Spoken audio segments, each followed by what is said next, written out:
Collins and Harper Audio present Everything But Money, The Hidden Barriers Between You and Financial Freedom by Jessica Moorhouse. Performed by Jessica Moorhouse.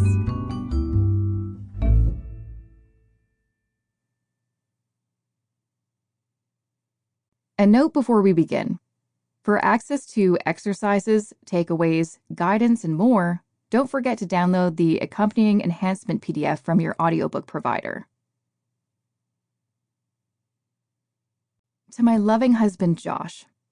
If it weren't for you, I don't know if I would have ever gone to therapy. I mean that as a compliment. Introduction. Is it just me, or do you ever get low on New Year's Day? Because I do. Every single year.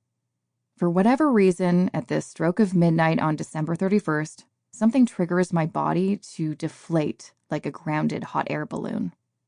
My limbs get heavy, it becomes hard to move, and the only place that's safe is under the covers. At the same time as my body turns to stone, my mind starts to race, bringing to the surface all my failures from the past 12 months. You sure didn't earn as much as you thought you would this year. Ouch, that's embarrassing. You bought a house at the peak of a seller's market, and now it's worth $100,000 less than when you bought it a year ago? That's just downright dumb. You call yourself a money expert? Wait, you're telling me you didn't pay off 6 figures in debt in only 8 months and didn't become a millionaire by 30? So what have you done that's so special to warrant any kind of attention? Nothing. That's what I thought. That's some next-level unhealthy negative self-talk going on. I know. I'm working on it. Nevertheless, things took a turn at the end of 2022. The week before I was supposed to fly back to my hometown of Vancouver, British Columbia for Christmas, I got COVID. That meant spending the holidays at home alone with my husband, with no presents to exchange, they had all been shipped to my parents, and a socially distanced pre-made turkey dinner from the grocery store. Considering the previous 2 Christmases had been ruined by the pandemic and government-mandated lockdowns, I'd built up this visit to look like a full-blown Hallmark movie in my mind. So when it didn't happen as I'd imagined, a dark cloud came rushing over me. Everything I saw on TV and social media was triggering. Everything was a reminder of how I wasn't rich enough, successful enough, or young enough. I wasn't enough.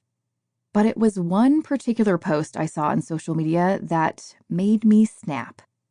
Irate, I started venting my frustrations to my husband as I normally would, but instead of sympathizing with me, he looked at me with concern. Why do you care so much? I paused. I didn't have a good answer.